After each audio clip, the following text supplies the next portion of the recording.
मंगलम भगवान वीरो मंगलम गौतमो गणी मंगलम कुंद कुंदाद्यो जैन धर्मोस्तु मंगलम सर्वमंगल मांगल्यम सर्वकल्याणकारकम प्रधानम सर्वधर्माणां जैनम जयतु शासनम।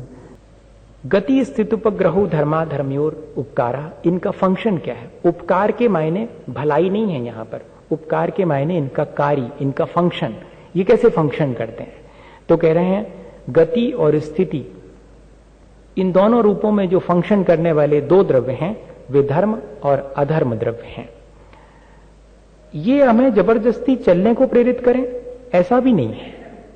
यदि जीव और पुद्गल चलने के लिए तत्पर हों तो इससे सिर्फ वो माध्यम बनते हैं। जैसे कि मछली चलना चाहे तो जल उसके लिए माध्यम बनता है, जल कभी उसे चलाने के लिए प्रेरित नहीं करता। ठीक इसी तरह से ये मीडियम ऑफ मोशन है, हम जब चलना चाहें तो ये हमें चलने में मदद करते हैं। जैसे कि लाइट वेव्स कह रहा हूं, वेव्स भी कह सकता हूं, लाइट पार्टिकल्स भी कह सकता हूं, कोई हर्जा नहीं। Function of space is to giving place, यही उसका फंक्शन है कि वो सबको जगह देता है। अब देखें पुद्गल का क्या रोल है, पुद्गल का क्या फंक्शन हमारे लाइफ में। अगर गौर से देखेंगे तो जितना संसार हमारा हम जी रहे हैं उस सब में सबसे बड़ा हाथ पुद्गल का ही दिखाई पड़ता है। दिखने में तो वो ही आता है, भले ही धर्म धर्म अधर्म धर्म का भी है, लेकिन वो देखने में नहीं आता। देखने में तो सारा का सारा फंक्शन पुद्गल का आता है। शरीर वांग मनः प्राणा पानाह पुद्गला नाम, शरीर जो हमें मिला है वो पौद्गलिक है। वचन जो बोल रहे हैं हम, जिससे हम अपने आत्मा के कल्याण की बात सुन रहे हैं, समझ रहे हैं, वो भी पौद्गलिक है। मन जिससे हम विचार करते हैं वो भी पौद्गलिक है। जो सांस ले रहे हैं भीतर जा रही वो भी, और जो बाहर निकल रही वो भी, उच्छ्वास और निश्वास दोनों ही, ये सब पुद्गल का फंक्शन है, ये पुद्गल का उपकार है कहना चाहिए। और क्या विशेष इसमें कहें, इतना ही पर्याप्त है। मैंने विचार तो बहुत किया है, लेकिन उतना सारा सब कहूंगा तो बहुत टाइम लगेगा। अपने पास टाइम की लिमिटेशन है। फिर कभी बैठिएगा तो फिर अपन एक एक सूत्र पर कितने ही विचार करते रहिएगा। सूत्र तो अनंत अर्थ को लिए हुए है। सुख दुख जीवित मरणोपग्रहाश्च, सुख दुख जीवन और मरण यह भी पुद्गल का जीव के ऊपर उपकार है, भलाई नहीं, उसका अपना रोल है जीव के जीवन में। हमारे जीवन में इन सब का इतना फंक्शन है, इन सब का अपना हाथ है। सुख और दुख असाता वेदनी कर्म के उदय में कोई बाह्य कारण मिलने पर हमें दुख होने लगता। असाता वेदनी कर्म भी पौद्गलिक है, कोई बाह्य निमित्त मिलता है वो भी पौद्गलिक है, लेकिन बाह्य निमित्त डिफरेंट हो सकते हैं। इसलिए सर्वार सिद्धि में पूज्यपाद स्वामी ने इस सूत्र की व्याख्या करते हुए अंत में एक और वाक्य जोड़ दिया कि सुखादीनी अपि जीवानाम जीवकृत उपकारा। चा शब्दे न, चा शब्द के द्वारा आप यह भी लगा लेना कि यह मात्र पुद्गल का जीव के साथ फंक्शन नहीं है, जीव भी दूसरे जीव के लिए सुख दुख में कारण बनता है। पुद्गल तो कारण बनता ही है, जीव भी बनता है बाह्य निमित्त। अंतरंग में असाता का उदय है और आपने कोई कड़ी बात कह दी, भीतर में दुख पहुंच गया। चाहे हमारे मन की चीज जो हमने चाही थी वो नहीं मिलने पर, हमने अपने मन का जो काम चाहा था वो नहीं होने पर दुख हो, या कि किसी के द्वारा कही गई कड़ी बात से दुख हो, किसी के किसी किए गए कार्य से दुख हो, ये सब बाह्य कारण हैं जो कि हमारे सुख दुख में, यहां तक कि जन्म मरण में भी। तब विचार करिएगा कि इसका मतलब है कि हम दूसरे के मरण में निमित्त बन सकते हैं। उसकी आयु जितनी है वो उतनी आयु तो भोगेगा, लेकिन यदि कदाचित हम उस पर कोई तलवार का वार करें, उसे विष इत्यादि दे दें, या वो स्वयं अनीति के द्वारा भयभीत होकर के अपने आयु को नष्ट करना चाहे तो आयु नष्ट हो जाएगी दूसरे के निमित्त से, क्योंकि जीवन मरण भी दूसरे के निमित्त से होता है। अगर सांस अवरुद्ध होने लग रही है, आयु शेष है लेकिन सांस अवरुद्ध होने लगी, एक्स्ट्रा ऑक्सीजन सिलेंडर से आप सांस देते हैं, क्या दे रहे हैं आप? जीवन ही दे रहे हैं। ये बात जुदी है कि उसके आयु शेष है, तब आपका ये फंक्शन काम करेगा, नहीं तो नहीं करेगा फंक्शन का।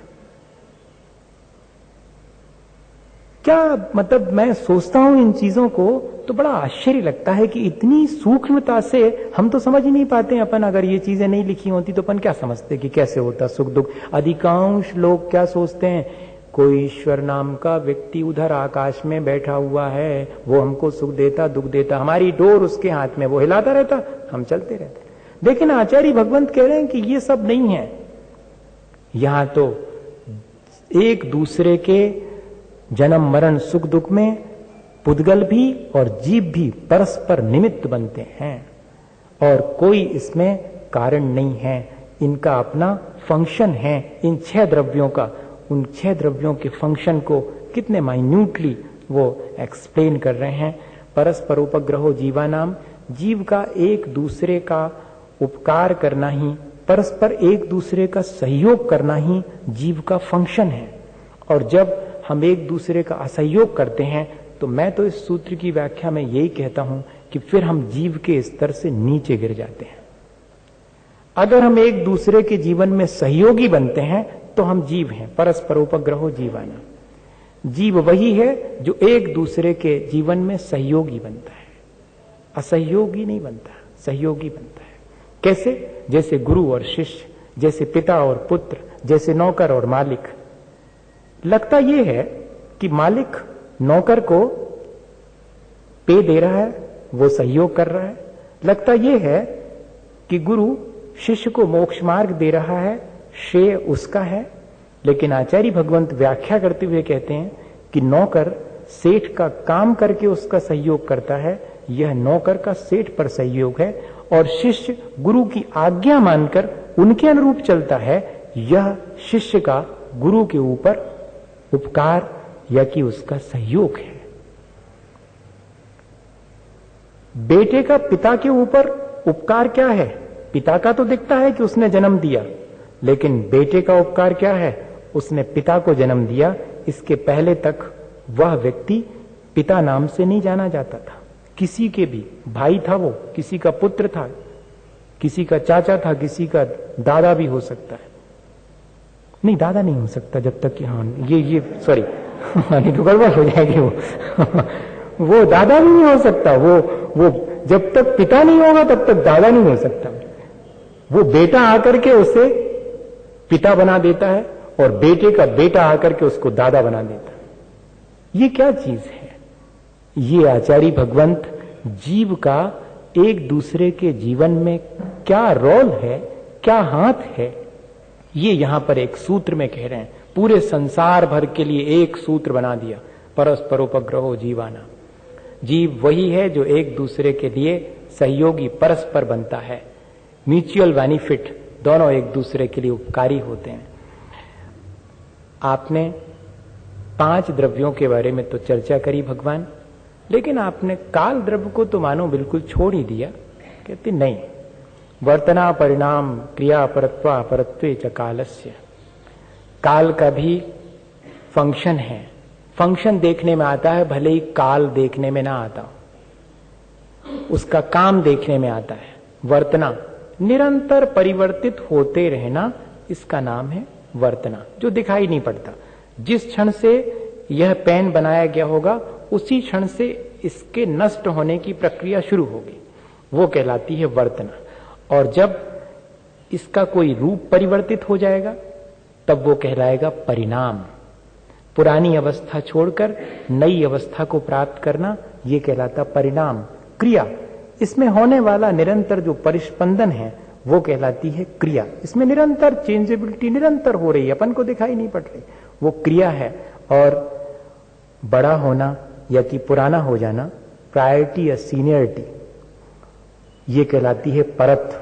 और अपरत ठीक इससे विपरीत, जूनियरिटी कह लीजिएगा और नॉन प्रायोरिटी कह लीजिएगा। इस तरह ये अपन कहते ना कि हम इतने बड़े हो गए, ये कैसे मेजर किया आपने? यही तो काल का फंक्शन है, मेजरमेंट। हमारे अंदर हम पहले छोटे से थे, बच्चे थे, युवा हो गए, प्रौढ़ हो गए, वृद्ध हो गए, ये कैसे मेजर किया आपने? ये इसी काल के द्वारा, ये काल का फंक्शन है। ये कहना ये चाह रहे हैं कि हमारे भीतर जितनी भी प्रकार से चेंजेबिलिटी होती है, नहीं दिखाई पड़ने वाली और दिखने वाली तो अपन को स्पष्ट समझ में आती कि भैया कल तक तो ये इस फॉर्म में था, आज तो चेंज हो गया, इतना तो मोटा मोटा दिखता, लेकिन वो जो सूक्ष्म कहना चाहिए वर्तना है या कि क्रिया है, परिस्पंदन है, वो नहीं दिखाई पड़ता। नया पुराना होना दिखाई पड़ता है, पर्याय का बदलना दिखाई पड़ता है, लेकिन ये सारी चीजें, ये सारा फंक्शन काल के द्वारा होता है। काल इसमें मीडिया बनता है।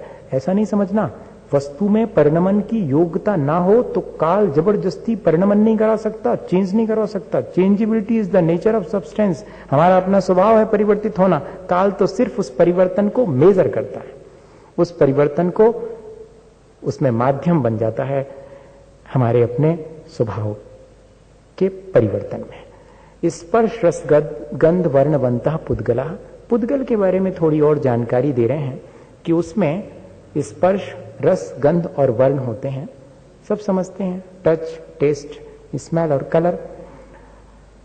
विज्ञान ने तो इसके बारे में बहुत सारी बातें लिखी हैं, पर मैं उन सबको अभी नहीं कहना चाह रहा हूं क्योंकि मेरे पास कुल 15 मिनट हैं और सूत्र बहुत सारे हैं।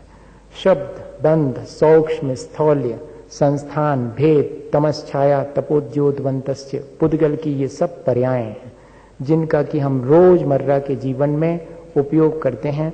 जो शब्द बोलते हैं, चाहे वे फोनेटिक हों, चाहे वे लिंग्विस्टिक हों, भाषागत हों या कि अभाषागत हों, जैसे कि जितना भी नॉइस है या कि जितना भी म्यूजिक है, वो सब क्या है? अभाषात्मक है, वो उसमें कोई भाषा नहीं है।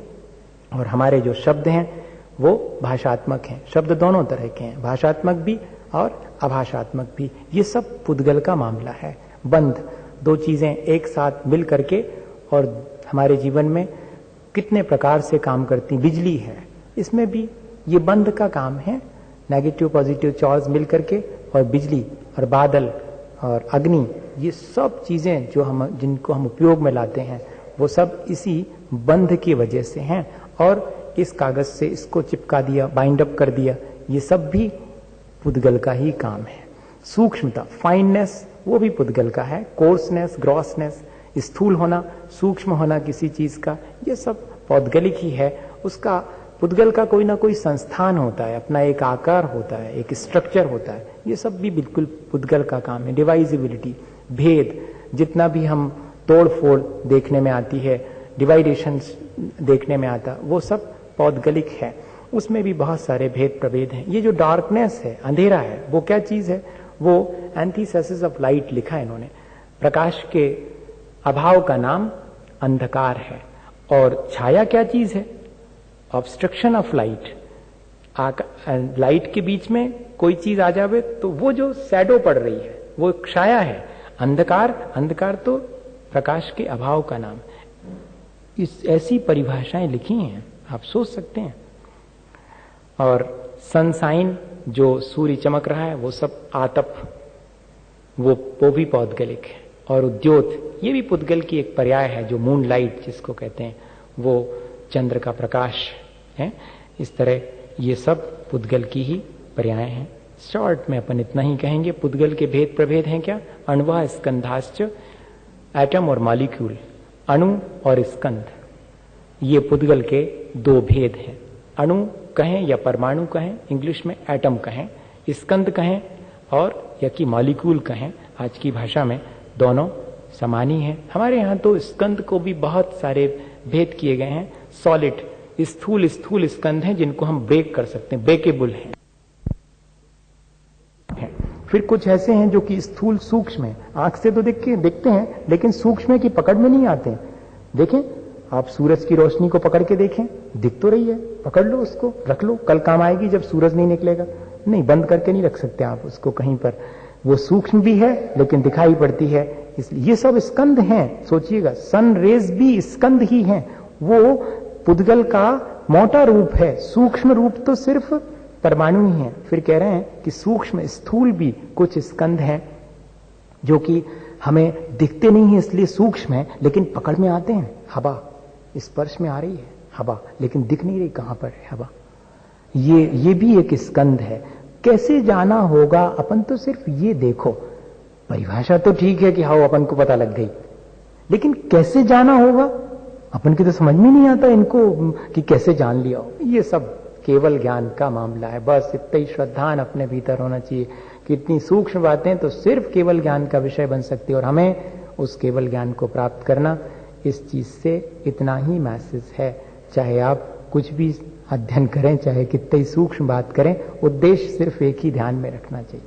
सूक्ष्म अल्ट्रा सेंसुअल किसी भी इंद्रिय के पकड़ में नहीं आती। बताओ, अपने भीतर कर्म बंधे हुए हैं, पकड़ में आते हैं? अपन जो विचार कर रहे हैं वो पकड़ में आते हैं क्या?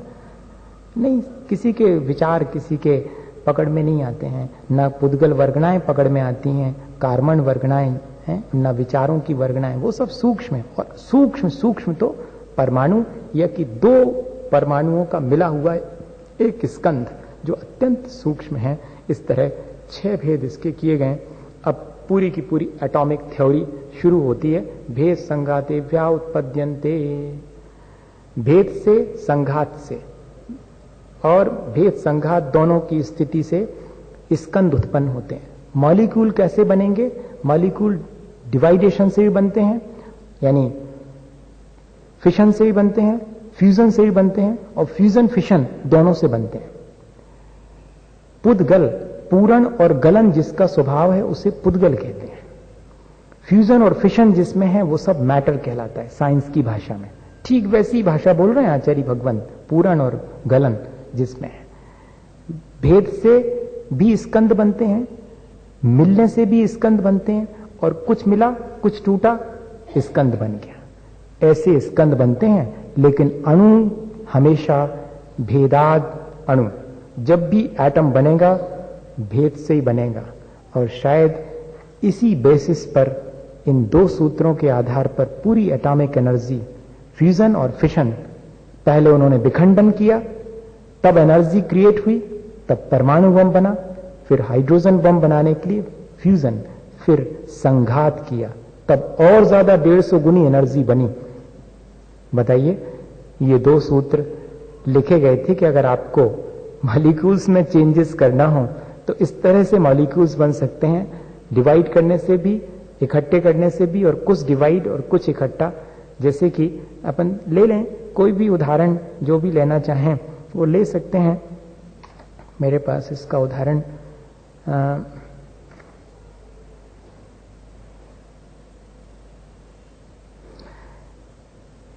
हाइड्रोजन के लगभग 25 लाख परमाणु।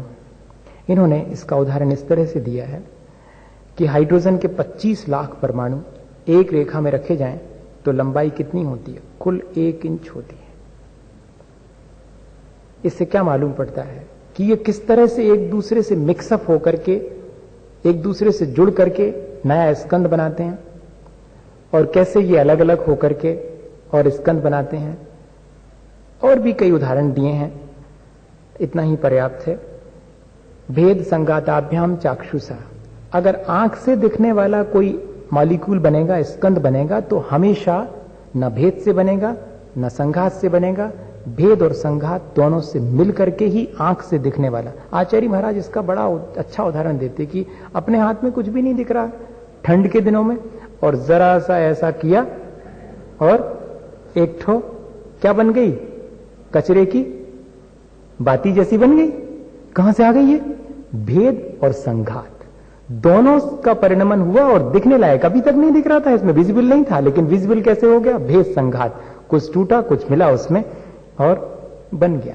इस तरह से जैसे कि इन्होंने तो दिया है, बहुत सारे दिए हैं, H2 प्लस Cl2 मिलकर के HCl बन जाता, दिखने लायक बन जाता, जो अभी तक नहीं दिख रहा था। H2 plus O2 twice H2O कैसे बन जाते हैं? दिखने लायक बन जाते हैं मॉलिक्यूल्स। उनमें से कुछ टूटता है कुछ मिलता है, दोनों चीजें एक साथ होती हैं तब होता है। अब इसके लिए समझने के लिए मैं आपसे कैसे और पूरी बात करूं कि H और फिर Cl और फिर उसके ऑक्टेट में 6 की जगह पर 7 हैं, एक इसमें से निकल करके वहां पहुंचा और उसमें से कितना हटा।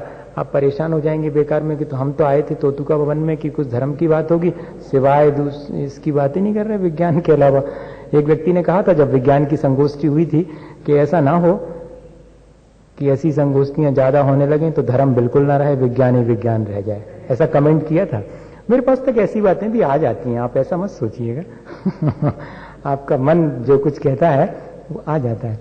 तो आप कृपा करके ये नहीं सोचें कि विज्ञान ही विज्ञान रह जाएगा। हमारा धर्म एक बहुत बड़ा विज्ञान है जिसको कि वीतराग विज्ञान कहा गया। ये विज्ञान तो भौतिक विज्ञान है, हमारा धर्म वीतराग विज्ञान है जो कि हमें हमारे आत्मा के शुद्ध स्वरूप तक पहुंचाने की प्रक्रिया जानता है। ये विज्ञान तो सिर्फ मिट्टी मिले सोने से सोना बना पाता है, ये तो शरीर में मिली हुई आत्मा को शरीर से पृथक और शरीरातीत बनाने का साइंस है, छोटी मोटी चीज नहीं है। लेकिन आज की भाषा में अगर हम उसको समझेंगे तो ज्यादा जल्दी समझ में आएगा। सिर्फ भाषा भर बदली है, बाकी तो धर्म की बातें ज्यों की त्यों हैं, उनके साथ कोई छेड़छाड़ नहीं की जा रही है, ये ध्यान रखिएगा आप। सद्द्रव्य लक्षणम, बहुत देर हो गई द्रव्य के बारे में चर्चा करते करते, आपने उसकी डेफिनेशन ही नहीं बताई, बताते हैं। सद्द्रव्य लक्षणम, द्रव्य का लक्षण सत है, एग्जिस्ट करना, रहे आना, ये द्रव्य का लक्षण है। लेकिन कैसे रहे आना? उत्पाद व्यय द्रव्य युक्तम सत। सत किसे कहते हैं? जिसमें उत्पाद भी है, व्यय भी है और परमानेंस भी है। वर्थ, रिवर्थ और परमानेंस, या चेंजेबिलिटी विथ परमानेंस। परिवर्तनशील भी है, एक रूप बदलता है, दूसरा उत्पन्न होता है, एक नष्ट होता है, फिर भी द्रव्य ज्यों का त्यों बना रहता है। ये द्रव्य का स्वभाव है। इसी से हम मालूम कर सकते हैं कि ये द्रव्य है, कि उसमें परिवर्तन भी है लेकिन वो हमेशा एग्जिस्ट करता है, हमेशा बना रहता है। तद्भावावयम नित्यम। आपने कहा था कि द्रव्य का स्वभाव तो नित्य है, उस नित्य के मायने क्या चीज है? कहते उसका अपने स्वभाव को नहीं छोड़ना, हमेशा बने रहना, यही उसकी नित्यता है, यही उसकी परमानेंस है। कभी भी जीव परिवर्तित होकर के अजीब में नहीं बदलता और ना कभी अजीब जीव रूप होता है, यही उसकी नित्यता है। वो अपने स्वभाव को नहीं छोड़ता। हम कितने भी शरीर के साथ रहे आवे, कितने भी कर्म हमारे साथ लगे आ रहे हैं, लगे रहो, कोई डर की बात नहीं। हमारा अपना नेचर ज्यों का त्यों है। थोड़ा बहुत परिवर्तन उसमें हो सकता है लेकिन हम अपने नेचर को खत्म नहीं कर सकते, क्योंकि वह द्रव्य का अपना स्वभाव है। इस तरह तद्भावावयम नित्यम अर्पिता अनर्पित सिद्धे। बस इतना जरूर है कि कभी कभी हम उसकी पर्याय को देखते हैं और तो दूसरी तरह से उसे क्षणभंगुर भी कह देते हैं। जब हम उसके द्रव्य की अपेक्षा से देखते हैं तो हम उसकी शाश्वतता का कथन करते हैं। मुख्य और गौण की अपेक्षा से एक ही वस्तु में दो विरोधी मालूम पड़ने वाले धर्म भी रहे आते हैं। इस सूत्र से यह बात बताने की कोशिश की है कि एक ही द्रव्य जो दिखाई पड़ता है उसमें दो विरोधी धर्म भी एक साथ रह सकते हैं। सामान्य सा उदाहरण है, एक ही व्यक्ति, किसी का पिता है, वही किसी का पुत्र है। कितने विरोधी धर्म हैं लेकिन एक ही व्यक्ति के भीतर हैं। इसी तरह हर एक में होते हैं। कंफ्यूज होने की बात नहीं है कि कभी हमने अगर उसे क्षणभंगुर कह दिया है तो पर्याय की अपेक्षा से, उसके चेंजेबिलिटी की अपेक्षा से, लेकिन वह नित्य है उसके अपने स्वभाव की अपेक्षा से। स्निग्ध रूक्षत्पाद बंधा।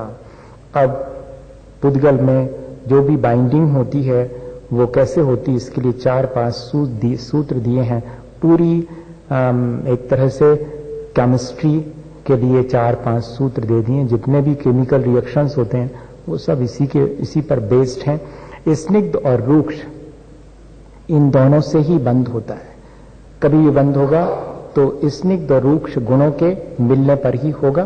और न जघन्य गुणा नाम, अगर ये गुण या शक्ति अंश विभिन्न अवयवों में समान है तो भी बाइंडिंग नहीं होगी। बताइएगा, पानी से कागज को जोड़िएगा, बाइंड अप होगा कितनी देर के लिए?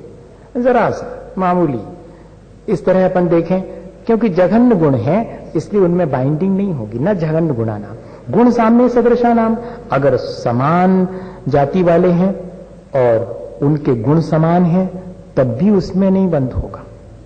समान और असमान में बंद होता है, लेकिन जघन्य गुण होने पर समान असमान में बंद नहीं होता। कहते समान गुण होने पर समान शक्तियों वालों में भी बंद नहीं होता। तो फिर कैसे होता है? द्वधिकादि गुणा नाम तू, दो अधिक गुण वाले का परस्पर में बाइंडिंग होगा, तभी उनके बीच बंध घटित होगा। एक सूत्र में बहुत सारी बात कह दी और इतने ही नहीं, बंदेदिकौ पारिणामिकौ च, जिसके शक्ति अंश ज्यादा होंगे दूसरी चीज उसी के अनुसार परिणमन करेगी। अपन सब इस चीज को जानते हैं, अपन ऐसा करते भी हैं, सब तो नहीं करते होंगे। दूध बेचने वाले को शायद इस सूत्र की व्याख्या ज्यादा मालूम थी। हाँ, उसने इसकी व्याख्या पढ़ ली कि ज्यादा मात्रा में दूध हो और कम मात्रा में थोड़ा पानी भी मिला दो तो दूध पानी को अपने रूप में परिवर्तित कर लेता, क्योंकि बंदेदी को पालने में पूछा, क्योंकि जिसकी ज्यादा शक्ति है वो अपने से कम शक्ति वाले को अपने में कन्वर्ट कर लेगा। रोज अपन इस चीज को करते हैं, लेकिन आचार्यों ने किस तरह एक बहुत सार्वकालिक और सार्वभौमिक नियम बनाने का ये सूत्र दे दिया। गुण पर्याय व द्रव्यम, द्रव्य को दूसरे तरह से समझना चाहें तो गुण और पर्याय के समूह को भी द्रव्य कहते हैं। द्रव्य कोई अलग चीज नहीं है, गुण और पर्याय इनका समूह ही द्रव्य है। जैसे कि जंगल नाम की कोई चीज है ही नहीं, बहुत सारे वृक्षों के समूह का नाम जंगल है। जंगल कहां से लाइएगा आप? ठीक इसी तरह से गुण और पर्याय के समूह को ही द्रव्य कहते हैं। कालस्य, बहुत देर हो गई, हमने आपसे काल के बारे में कुछ नहीं कहा। काल भी एक द्रव्य है। और सो अनंत समय, वो अनंत समय वाला है, बिगिनिंग लेस और एंडलेस। इस तरफ चले जाएं, कब से शुरू हुआ? Beginning less. इस तरफ चले जाएं, कब तक चलेगा? एंडलेस, अनंत समय। यही काल के बारे में इतना ही पर्याप्त। और इतना ही नहीं, काल एक प्रदेशी है और असंख्यात प्रदेश वाले लोक आकाश में रैनानम राशि इव, जैसे रत्नों की राशि बिखरी होती है, ऐसे ही हर प्रदेश पर काल एक प्रदेशी होकर के भी विद्यमान है। और वहां जो भी परिवर्तन हो रहे हैं उनके मेजरमेंट में वो वहीं सहयोगी बन जाता है। बताइए तो कैसे जो है ये सब चीजें इतनी सूक्ष्मता से अपना फंक्शन करती हैं। और इतने ही नहीं, उनके फंक्शन को हम केवल ज्ञान के माध्यम से जान भी लेते हैं। द्रव्याश्रया निर्गुणा गुणा, जो हमेशा द्रव्य में रहते हैं, द्रव्य से पृथक नहीं रहते और एक दूसरे में मिक्सअप नहीं होते, वे गुण कहलाते हैं। दूसरे के गुणों से रहित लेकिन द्रव्य के आश्रित रहने वाले गुण हैं। जितनी भी क्वालिटी हैं, एक क्वालिटी दूसरे क्वालिटी से डिफर होती है।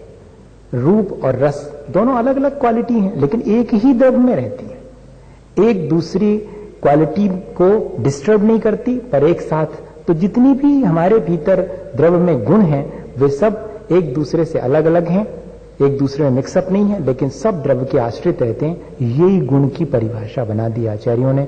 और आपने कहा था कि गुण और पर्याय के समूह का नाम द्रव्य है, तो ये पर्याय क्या होती? कहते तद्भावा पर्याया, तद्भावा परिणामा, सॉरी पर्याय कहो परिणाम कहो, तद्भावा परिणामा।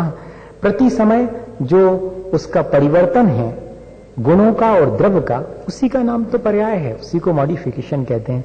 इस तरह से आचार्य भगवंतों ने और 6 द्रव्यों से बने हुए लोक में एक जो पुद्गल, धर्म, अधर्म, आकाश और काल, ये जो अजीव हैं, इनके बारे में, एक जीव द्रव्य के बारे में तो 4 अध्याय में चर्चा की, और यहाँ पर डिटेल में एकमात्र अजीव तत्व या अजीव द्रव्य के बारे में चर्चा करी। अपन ने इस तरह से अपने ज्ञान को भी बढ़ाया, अपने राग द्वेष को भी कम करा और अपने सम्यक दर्शन को भी पुष्ट किया। अगर हमने इसको पढ़ते समय बार बार इस बात का ध्यान किया कि कैसा अद्भुत है भगवान का ज्ञान, तो मानिएगा कि हमारा सम्यक दर्शन भी मजबूत हो गया। इसी भावना के साथ बोलिए आचार्य गुरुवर विद्यासागर मुनि महाराज की।